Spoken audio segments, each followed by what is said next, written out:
Anyway, I'll get talking to you anyway, but thank you so much again, Alexandra. I really appreciate you coming on.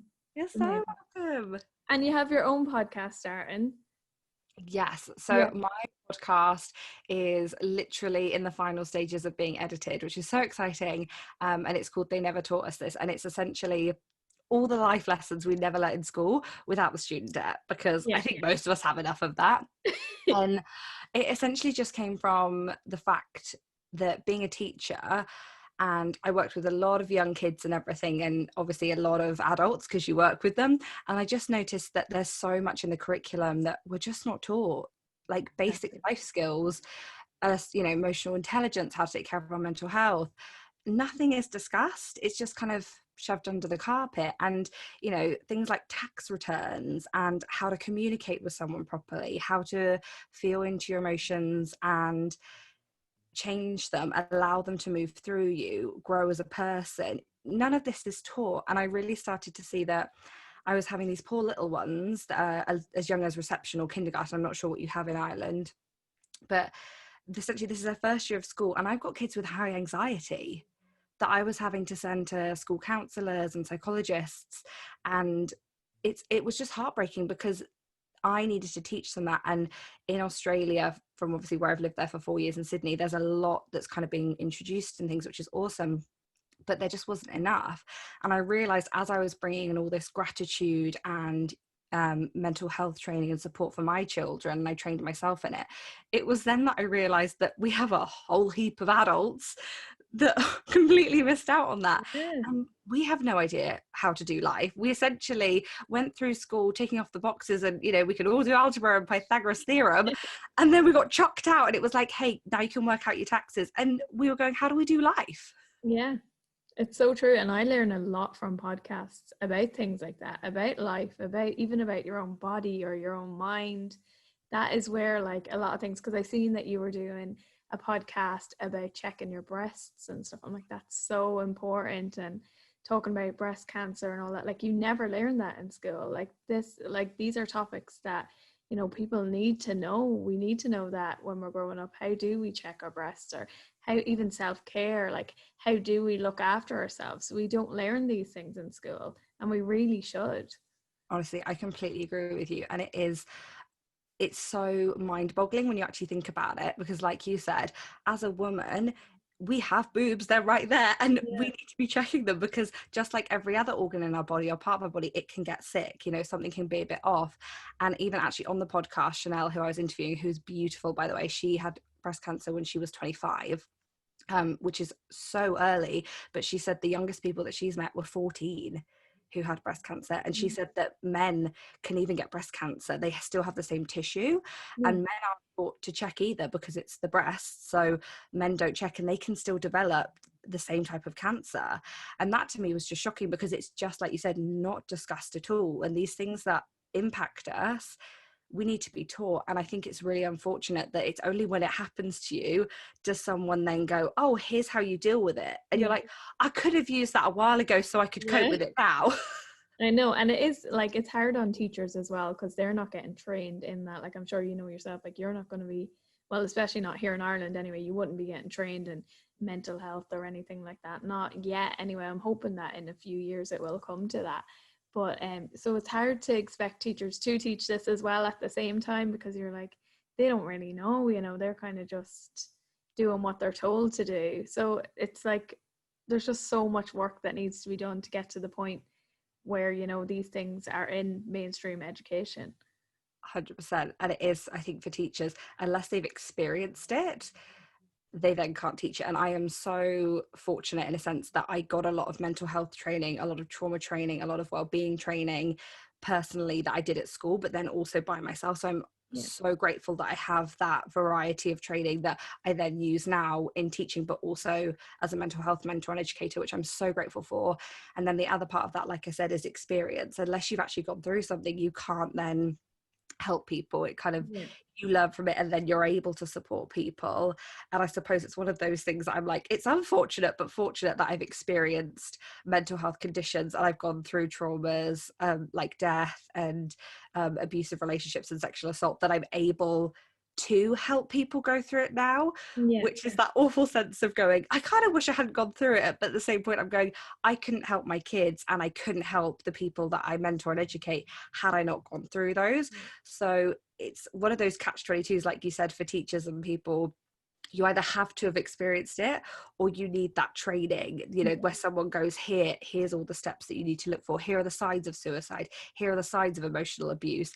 Unless they've had that, they can't then teach it or support anybody else. So that's kind of the catch-22 of things, like you said. Yeah, so at least I suppose when you do look at the things that you do go through, kind of take, you know, some little bit of good in it, knowing that maybe you can help someone else in, because I know from my own like experience with mental health and even with, you know, having a podcast, and you'll notice it when your episodes are released and all the amount of feedback you get then, and you think, God, at least, you know, this thing I went through was horrible, but at least, you know, someone else can take something from that. So I know for you today, you were going to talk a little bit about PTSD. Yeah. Yes. So, So PTSD, it is essentially, the name of it is post-traumatic stress disorder. And essentially it is a mental health condition that you can develop after you have either experienced or you have witnessed a traumatic event. So if you kind of look at the statistics, about 50% of people, if you take kind of a whole population, will experience some form of trauma. And this can be anything from a loss, it can be a natural disaster, it can be bullying, it can be abuse, it can be sexual assault. There's a heap of things. And about 8% of people will develop PTSD. You don't always get PTSD.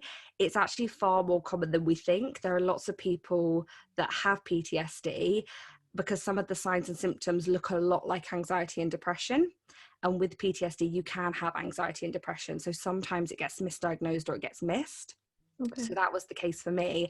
I actually had PTSD for 5 years and it went completely undiagnosed. I didn't even know it was a thing, because PTSD, if you kind of look at mainstream media, it's for men who have been in the army. They develop it from the trauma of, you know, these wars and things. Yeah. But it can happen for a whole range of situations. And there are lots of different symptoms. One of the common ones are flashbacks. And that's the way I can describe it. It's a bit like a memory, but with a memory, we're just rethinking about it. We can kind of see it and we go, oh yeah, I can remember that time. A flashback is if you are literally reliving the situation. So they're a little bit traumatizing, I'm not going to lie. That sounds so scary. Yeah, I always use a really kind of like non-triggering version to kind of talk Yeah. about it. So a flashback essentially is, for me, one of the ones that I've had is I put my hand on a door handle, and just for that about maybe 10 seconds, the door that I was actually holding was a door that I was trapped into a house in a relationship with my ex boyfriend when I actually couldn't get out. So that was the door that I was seeing, but actually then when I came out of it, I was in a different country. I wasn't even holding that door, but Yeah. that's essentially what a flashback is. And they are not fun, but there's ways that you can manage them. It's essentially kind of a trigger point. And with other symptoms, it's things like anxiety. You can have insomnia, you can have nightmares. Unfortunately, I have had those as well. They're also not fun, but there's heaps of other symptoms that come with it. But yeah, essentially that's what it is. The other thing that I did want to talk about with PTSD is that it's not often talked about is you can also get PTSD from hearing about things, which sounds really bizarre, but some people go, how is that possible? If you, for example, know someone, say it's your sister, and her friend has gone through something like maybe it's a car crash or, you know, something that maybe she was in the car with your sister, say for example, you can then have PTSD from the idea of thinking about your sister and the trauma that gives you. So lots of people discredit it and go, well, you can't have PTSD, you didn't actually witness it, you weren't there, it didn't happen to you. You can still have those symptoms even if it didn't happen to you. Even if you just witnessed an event, you can have those post-traumatic stress symptoms. And I think it's really important because it's not talked about, Yeah. and people think they're a bit nuts and they're a bit like, oh, there's something wrong with me. There's nothing wrong with you. That's completely normal, and it's completely understandable that you would have those symptoms and develop this condition because you care about the situation that's happened, or you cared about the person that was involved, if that makes sense. Yeah, I suppose it's kind of like, having almost too much empathy for whatever happened. And so you're taking on the stress as if you were in that situation. So it's affecting you in that way. Well, that's kind of what I'm taking from it. And I can definitely imagine that happening. But you see, with the flashbacks, do they happen frequently? Does it vary for everyone, I suppose? Whereas, maybe you might have one in a year and then you might have one, or do they happen, are they very often? It's completely individual. For me personally, mine came about, and my PTSD was developed because I was in an emotionally abusive relationship, which it ended up with a sexual assault. So between those two things, it was the long-term stress of that emotional abuse in that relationship, and then also the sexual assault. So for my PTSD flashbacks, I usually get them when I'm highly stressed. If I'm really in a bad state of stress, my body essentially is already feeling in that fight, flight, or freeze where I think I'm in danger. So I'm more likely to feel like something's wrong, like something's going to happen to me, and that's when flashbacks will occur. Um, like I said, it's completely individual. There are usually trigger points. If you know that you have PTSD or you're having flashbacks, the best thing to do is to find those trigger points. So one of them for me is anyone going towards my neck. That I know is a huge trigger point for me. So I'm very mindful that I make sure that people don't come near my neck. I try and make sure that my stress is down, and I communicate with people that I'm like, don't touch this. Yeah, okay. Essentially. Yeah, but that's fair because you need to make sure that, you're looking after yourself. And I can be like that as well. I have anxiety, and sometimes I'm like, if someone touches me, I'm like, that's going to cause me to panic. So kind of just keep your distance You're for a like, little while. love me, hug me, but can you give me a space sometimes? Yeah, exactly. But you do have to know these things. So did you go through any therapy or anything, or how did you manage to cope, with your PTSD? Yeah, so actually this is what I want to talk about. The actual moment I realized that I had PTSD was with a therapist, and what had happened was I had known that I'd suffered with I'd known that I'd suffered with something, and something wasn't quite right because I'd had flashbacks previously, and I was suffering from really awful nightmares about the assault happening and things. And I kind of blocked it out of my head because at the time I was dealing with a lot of grief. So over the course of about 10 years, I'd lost 7 people. So I had something what we call accumulated grief, which is essentially like when you have lots of shoes in your cupboard that you never wear and you need to chuck out. That was what was happening. I had all this stacked up grief and wasn't dealing with it. So as I was starting to deal with the grief, it was around October last year, and being the single woman that I am, all my friends are like, girl, you've got to get on a dating app. And I'm one of those people that I tend to meet people organically. I met them at the beach in Australia, or through a friend, or at the bar, whatever. So I was like, oh, okay, I'll give it a go. So I downloaded a dating app, and unfortunately the third person that came up on the app was the abusive ex-boyfriend. That was essentially the moment that I knew something wasn't right, because at that point it was essentially like Pandora's box, and it was like flashback, flashback, flashback, flashback, and it was unstoppable. It was just rolling, Yeah. and my body was kind of in this sort of shaky mode, and it was essentially the fight, flight or freeze moment again. Yeah. And I just kind of threw the phone across the room, and I was going, what was that? What just happened? Yeah. And so at that point I kind of spoke to some friends, but it was very much and again, I've been trained in this, so I knew that there was something, and I'd heard about PTSD. I'd done it in the training, but when it's your own mind, it's hard for your mind to allow you to connect those dots. Yeah. And so I was going, I think I know what this is. I'm pretty sure I know what this is. But I was going, no, we're not. We're fine. No, can't be. But I kind of had a conversation with a couple of friends. And as I spoke to them more about what I was seeing, I then was like, yep, it's time for me to speak to someone, because that's exactly what I do for the people that I mentor. So I spoke to a therapist, and I essentially was telling her about the flashbacks and the nightmares and the insomnia, and the fact that at the moment I find it really hard to sleep when there's a man next to me. It's almost impossible. They wake up in the morning, they're like, "You all right?" I'm like, yeah, totally fine. I haven't slept the entire night. I'm totally fine. Yeah. very hard to explain. Yeah. But essentially she was going, yeah, that's PTSD. And with her, it's been fabulous. I've really spent that time actually understanding PTSD more further than what I'd previously learned in my training, and I understood so much more of the symptoms. But that was really, really helpful. And I do recommend, if any of these things that you're listening to and they're going, yep, reach out to me, find a psychologist, a counselor, whoever you feel most comfortable to talk about, someone who's trained in it. Speak to someone about it, because it was the best thing for me. Even though I was fully trained in it, I fully knew what was going on. Like I said, your head sometimes doesn't connect, and you need someone on the outside to be able to give you those strategies and those tools to help you.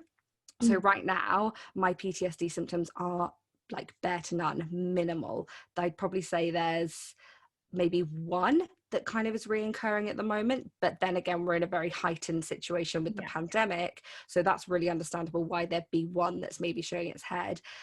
But it's really, really manageable, and it's nothing to be scared of. At the time, flashbacks and nightmares and all these other symptoms, they do feel terribly scary. I'm not going to cover that up. They are, and they are re-traumatizing. That's the point. Your body's essentially being re-traumatized. But once you understand it and you essentially almost become friends with it, they're not scary, and you can absolutely manage them. Yeah. And what would you say would be like the best way of managing? Would it be, you know, talking to someone and then kind of working out what works for you? Or is there anything you can kind of do? I know with like anxiety, depression, you know, you take medication, you can do things like that. Is it different for PTSD? Is it, you know, treatable in that sense, that not treatable, but manageable through medication? Or is it, you know, talk therapy? Is there different ways? You know, I feel like PTSD is not something I hear talked about enough. Even in, I do a lot of mental health training myself. I go personally to these trainings, and it's never anything that is spoke about. And I feel like I just want to know more about it. Yeah, it is. This is the kind of, it's almost like the cousin of the mental health conditions. It kind of just gets left in the corner at the family wedding until someone's like, oh, has someone spoken to PTSD? Like, that's what it feels like. Yeah. It's everybody's focusing on the marriage between anxiety and depression, that they forget about poor PTSD in the corner who's waiting for the guy to go and dance with them. But essentially, it is kind of left, and it's not necessarily talked about. And again, I think there's a lot of stereotypes around it. Like when I first had my therapist basically explain to me that I had PTSD, even my first response was, but I'm not a guy. I'm not a man. And it was really weird, because I was like, I'm trained in this. I know that it can happen to anybody. It doesn't matter what the color of your skin is, what your religion is, whether you're a male or a female. It doesn't matter. It doesn't decide who's going to get it. It can be for anybody. But that was my brain that had automatically just gone, well, that's what I've decided it can only be for a guy who's been in the army, because that's all that's kind of ever heard about, and it's not talked about enough. So I'd say that if you are experiencing any of these things, or you think it might be PTSD, talking about it is the best thing, because essentially you want to get to the trauma. As scary as it is, whatever has happened to you, that's what you want to go and look at, and that's what you kind of want to unpack and start to almost be friends with, because that's going to calm the symptoms. The PTSD is essentially trying to keep you safe. As bizarre as it sounds, it's basically your body remembering what's happened to make sure that it doesn't happen to you again. But like we all know, the danger that we experienced in that moment, it's not going to happen to us again, or it's very, very unlikely, but our body's just trying to keep us safe. So I highly recommend talking to a mental health mentor or educator or a psychologist, or even start with a really close friend. One of the first people I ever spoke to when all these flashbacks were coming up, I actually went, as terrified as I was, I actually spoke to my best friend who is a male, and I thought, he's never going to believe me. He's never going to believe me when I tell him this, because he'd known me in my relationship and things, and you know, I'd pretended everything was great and everything was wonderful. So he had no idea the prolonged abuse that I'd been in, or anything that had happened, and it was terrifying. But the minute I said it to him, the symptoms actually already got better. Because if you talk about it, it makes things small. It's like the elephant in the room. If you start to acknowledge it, it will get smaller. So talking about it, I 100% think is beneficial. The other thing I do is education for yourself. If you know what your mind is actually doing, what your body's doing, it just gives you the empowerment. There's nothing wrong with you. These are normal symptoms to a mental health condition, just like it would be with anxiety and depression. And a body that I really recommend is The Body Keeps the Score. I cannot remember who the author is. I want to say it's I think Carl, I have Dr. it. Carl. I think I have that book. Do you have I it? look at my bookshelf. I'm like, is it? Yeah. I can't remember who wrote it, but I know what book you're talking about. I'll put it in the show notes and you can look there and see it. But I've heard so much about that book. I want to say it's Carl, but I could be completely wrong. It's probably something like Jeff, and I'm like, sorry, Jeff. Oh God, I'm so But bad yeah, with that book names. is awesome for it.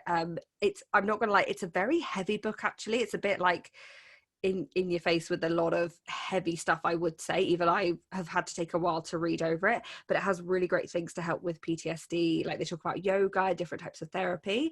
So I do recommend that, because I just think with any mental health condition, knowledge is power, because you know that there is nothing wrong with you, nothing wrong with you at all. It's a mental health condition that you can manage. So I'd say talking about it, reading up and learning about it. I personally haven't been on any medication for it, and I'm not aware, I come across the research that I've looked at and trainings that I've had, I'm not aware of any medication, but if there is, I would love someone to tell me. It's just not come across my path, because like I said, it seems to be the one that isn't really talked about. But yeah, talking about it, reading and being, and there was something else I wanted to say as well. Trigger points. Essentially with PTSD, like with anything, there are usually triggers. So there's usually something or an event or a place that will cause it or will set it off. So the best thing you can do is be really self-reflective and go, okay, what situations make me go into this fight or flight, or can cause me to have these flashbacks, or is going to cause me to have those nightmares? What can I not, I don't want to say avoid, but what can I manage within my environment to make sure that my stresses are as low as they can be, that I am able to manage when I do have something that triggers me? Because we can't control everything around us. Like, I didn't know that day that I was going to put my hand on the door and I was going to go somewhere completely different for 20 seconds. I had no idea, but I was much more able to manage it because I knew what my trigger points were and I knew how to calm myself down. Yeah. So I think that's really important, that you know what could be your triggers, what are your triggers. And like, I can give examples for me. So one of them is actually breathing. If I've got heavy breathing, that's a really big trigger for me. So I'm very mindful when I'm around people who are exercising. That's something that I make sure that I've got noise cancelling headphones in, so I can still, you know, fully enjoy being at the gym or being around the people that are working out, my friends, but I'm not being triggered by the sound of breath. The other thing for me, again, like I said, is the neck. So I'm just mindful that I let people know that I'm like, hey, like, not so good today, can you just, you know, hug me around here, or would you mind not touching me here, like you Yeah. said? And yeah, those are just some of the triggers that I have. So I think knowing yourself and being reflective, as scary as it is sometimes, that's going to give you so much power. And the more empowerment you have for yourself and choosing to take care of yourself, the easier it is to manage these symptoms. Yeah, and I definitely think, knowing your triggers is necessary. Like when I first started out, when I was having panic attacks and stuff, I had to, look at what was happening on the days. Maybe I wasn't sleeping enough. So then, that was going to trigger a panic attack because I was overtired, or where I was going, if I was on a bus and I was claustrophobic, then I knew that that was why. It was different things. I do think that knowing what your triggers are can help you massively, like, and you can kind of ease yourself back into, it depends on what it is. If it's, if being on a bus triggers you, then you can ease yourself back into going on it. You don't have to go just jump right in, and you won't know that if you don't look at your triggers. And it does involve a lot of self-reflection, but that is with any mental health condition, really. You do kind of have to look at yourself and look after yourself. And how are you doing now, Alexandra? Oh, honestly, so good. So it's so turned around and changed, like you said about the panic attacks and the bus. Honestly, I feel you with panic attacks. They're awful, aren't they? Awful. The worst. I hate Oh God. And then it's like afterwards, people are like, how are you doing? You're like, I'm shattered. I've been it. Yeah. crying all afternoon. Like, they're just awful. But like you said about, not, you don't have to jump back in, you can take it slow. I feel really good with my PTSD. And for me, essentially, I feel like they need to make a dating show on Netflix, like dating with PTSD, because it's one of those things when you have PTSD from, an abusive relationship or a sexual assault or things, which is actually really sadly a lot more common than we think. Mm. Um, things like having communication, just having conversations with guys to start with, that can feel so overwhelming. Yeah. So I've been so lucky that I'm surrounded by really amazing people and amazing men. So I'm really grateful that in my life, you know, it's essentially been 90% of the men have shown such an incredible amount of love and respect and amazingness. It's the 10% that have not done that. Yeah. So with that sense, you know, for me, I'm in a really good place, but I wanted to say this as well for anybody listening. You can still do everything that you want to do regardless of your mental health condition, regardless of what's happened to you. Just take it slow. You don't need to run into this. You know, in my case, for example, like, I'm happy to date now, I'm happy to be in relationships, like, it's very easy for me now. And yeah, there are times that I still get very much like, okay, I've got to take a breather here. I know that this is going to trigger me. I can feel this conversation coming up. Or, you know, he might have moved in a certain position in his body when he's like walking to the door that I've actually then gone, or am I in danger? But I'm not. And it's about talking to yourself and knowing that you're safe, and knowing that regardless of everything that's happened to you, you can do everything you want to do. And I think it's really important that you know that, like you said, just because you have that panic attack on the bus that one time doesn't stop you from getting on that bus again. You know, you can get back on. And it's about knowing those points and triggers where you know that you are so empowered that, you know, if you're actually, in my case, on a date, or you're going, you know what, this isn't working for me, I'm empowered enough to go, you know what, this really isn't working for my vibe. I'm not in the best place. I'm not going to cause myself to be re-traumatized. I'm going to really lovingly walk away from this situation for my own mental health. You know, like yourself on a bus. Actually, I do need to get to this place, but actually I'm going to get off the bus at this stop and I'm going to walk the rest of the way. Or I'm going to get an Uber. It's about putting yourself first and choosing yourself, because that makes things so much easier with your mental health. Definitely. And was dating a big fear for you then after all that? Were you thinking, you know, were you nervous about dating again and having to tell people that you do have PTSD? And is that something that you kind of talk about from the start, or what way would you address that with, you know, going on dates, or, you know, if you are seeing someone? Yeah, and this is something that I'm super passionate about talking about, is essentially dating with mental health conditions. Because if you look at it, 1 in 4 people you know have a mental health condition, and that will be friends and family members. And it's one of those conversations, regardless of whether it's the person that you're dating or it's someone that you know, talking about these things like you're doing with the podcast, which is amazing, massively helps. And I think if you are single and if you're dating or you're seeing someone, it's completely up to you when and if you tell that person. Because sometimes you go, you know what, it doesn't need to be brought up. I've moved on with my life. If that works for you, that's perfect. If it is something that you know that actually you're still going to have to work through, and there's going to be times that it will trigger you, and for the sake of yourself and your relationship, you want to bring it up, absolutely. So for me personally, I tend to kind of go into things, and I'm very much one of those people that, you know, first couple of dates, I'm honestly working out if I trust that person. I'm kind of going, right, what are their values? You know, what's he into? You know, where's he been in his life? I'm kind of working out his character more than anything else to see if it works with my character. And essentially, you know, lots of friends will be like, I think I've met the guy I'm going to marry. And that totally works for them. For some of us, it's also going, right, do I feel safe enough that I want to see you actually at another time? Do I feel safe enough that when you've invited me round for dinner that I want to go? And one of the best pieces of advice that one of my friends ever gave me was, you do not have to do anything you don't want to do. So for example, for me, sometimes I could really like someone, but there's still that part of me that's going, I don't know if I feel fully safe, and I want to make sure that I'm putting myself first. So for example, I was seeing someone and he was going, hey, do you want to come around for dinner? And I was going, I really do want to. I said, but I would really like it if you could come to mine instead. And that was just a really nice boundary that then meant I was in my space. I felt more secure. I knew that I wasn't going to be triggered so much in my space. And I could say at that point, hey, that's the end of the evening. You know, you kind of have that space that you are in, your home, your body, and you can make those decisions. And again, another one she said was, you do not need to get in a car with someone if you don't want to. She was like, if you've been on a date with someone, or you're going out with someone, like, hey, I give you a lift back, you can be like, that's really kind of you, I'm going to get a bus or I'm going to get an Uber if you don't feel comfortable.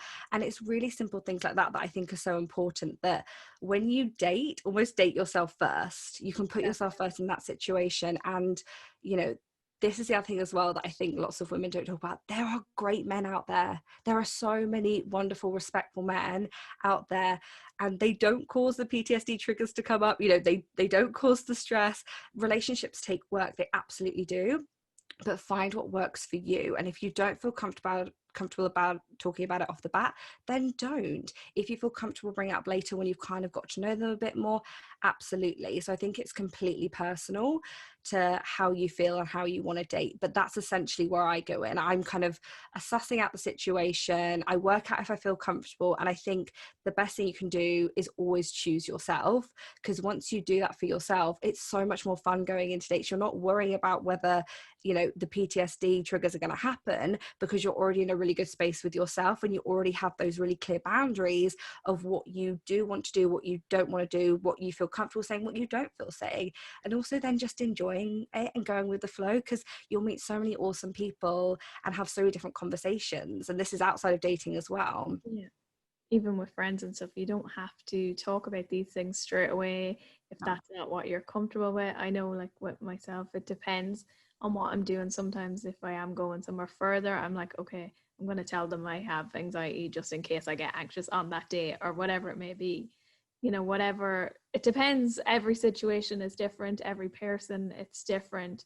But like, you shouldn't feel pressured to tell people. You know, it's the same as if, you know, you suffer with migraines. You don't have to tell people that on the first day. You know, it's not 100%. yeah, it's not necessary, you know, unless you want to tell them that. You know, it's Absolutely. no one And I can ever think say there's to that you, pressure, isn't it? Like, mm, if you feel like you have to tell them, or you're hiding something, there's nothing to hide, there's nothing wrong with you. no. Like you said, you kind of work out, even with friends and things, you get to that point where you're like, oh, actually, I could probably get a trigger at this point that I'm going to feel really anxious. I should probably let them know for myself and them. Mm, Absolutely. But again, like you said, it's completely, you know, up to you and how you want to do it and what makes you feel most comfortable and most safe. yeah, you have to look after yourself first before you can worry about other people's problems. You know, you just have to think, am I okay in this situation? And then look after others after that. But thank you so much, Alexandra. Where can people find you? So you can find me over on Instagram and Facebook at Alexandra Emma Miller. And then if you want to come and listen to the podcast and hear about all the boobs and the tax returns and all the good stuff, it's over at They Never Taught Us This. And when does it come out? Because I'm very excited. I'm going to say it's literally going to be coming out in the next 3 weeks. Excited.